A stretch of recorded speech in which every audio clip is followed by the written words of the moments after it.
Greetings from Las Vegas. I'm Jeff Chain, and today I'm going to be talking about retail shopping centers in the greater Las Vegas area. But first, on previous episodes, I've referenced the word cap rate, which is short for capitalization rate. And what that means for people who aren't familiar with capitalization rates is that if you spend, say, $1 million on a property and you get a $70,000 annual return after all expenses, that would be a seven cap. If it was an $80,000 return, that would be an eight cap. Then if it's only $40,000 return, that'd be a four cap. Those are all unleveraged items. So that's when I mention that, that's what we're talking about. There are two types of retail, or three actually. They're freestanding buildings, which our first property I'm going to talk about is a freestanding retail building. Then there's inline shopping centers, which is your standard suburban shopping center with just a row of various types of retail shops. Then there are anchored shopping centers, which have a large major tenant. Typically in Las Vegas would be a grocery store or something similar, then all the retail next to it. And the smaller retail guys are looking for the anchor to bring traffic to the center. There's a lot of talk out there about how the internet makes shopping so easy and deliveries right to your door whenever you want them, and that's killing retail centers and other shopping type venues. Uh, Online shopping is growing 5 times faster than regular walk-in retail shopping. However, it still only accounts for about 8 to 9% of the overall retail spending market. Well, it's very easy to go online and order something. You're looking off of a picture versus going into a retail store and finding it in your size, your color, and then maybe they have to order it online for you, but that way you can see it and touch it and feel it. Also, all the goods and services that we all use, the dentist, the barber shop, the dry cleaners, there's lots and lots of services that cannot be provided online where you physically have to go to the location. So retail is far from dead. The first property I'm going to talk about is a freestanding retail building by AutoZone, which is one of the nation's largest retail auto parts dealers. They're all across the country. They're a rated company on the New York Stock Exchange. This building is brand new. It's slightly over $2 million. It has a brand new 20-year lease with options after the 20 years. It's a very financeable building because it's got a corporate credit tenant. So banks and other lending institutions like deals like this.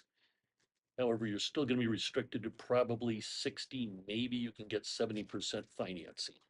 And it's located in the northwest part of the valley.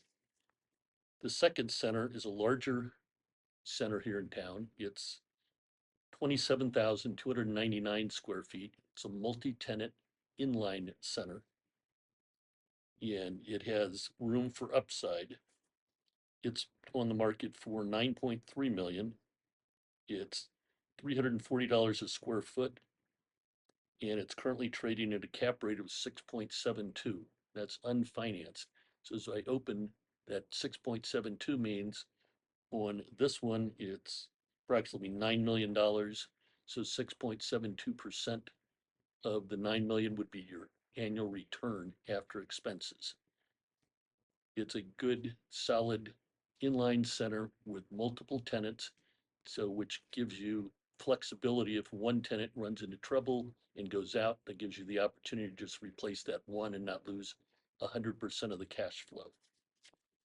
The last center that you see behind me is kind of different. It's an institutional quality anchored shopping center.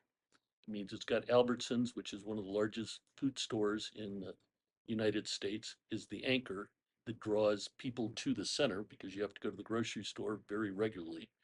It also has Wells Fargo Bank, it has a Bank of America, it has a Subway sandwich, and a Dunkin' Donuts. So it's got national credit tenants. And lots of times in projects like this, they get put on the market as unpriced, which means they're not giving you an asking price for the property. until you've got a qualified buyer to come in, and then they'll give you additional information. Then it's purely a negotiated price. My opinion of this is it's going to trade for around $60 million. It's located in the heart of Summerlin, which is the largest master plan community here in Las Vegas and the leading master plan community across the United States for about 20 years in a row. So it has high demographics, lots of people with lots of money, and the store is one of the most busy stores for Albertsons in the valley. So this is an institutional play. You're probably going to get 65% financing from a credible lender.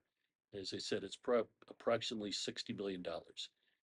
What we didn't talk about are regional malls, which we don't have any available, and across the country, regional malls are having some challenges in the market because they're typically built a long time ago. They've got some outdated stores. They're typically interior where they have major anchors on either end and sometimes on the side, and then an interior courtyard where there's smaller shops feed off of the major anchors. Lots of our major anchors in the apparel business, which is typical for a mall, Macy's, Saks, Nordstrom's, etc., are having lots of challenges. They're the most challenged from the internet, and they're having store failures and closures across the country. And when your main anchors go out of a retail center, all the little guys are very difficult and pressed because it's not convenient for traffic to come into the malls. So that's it for today.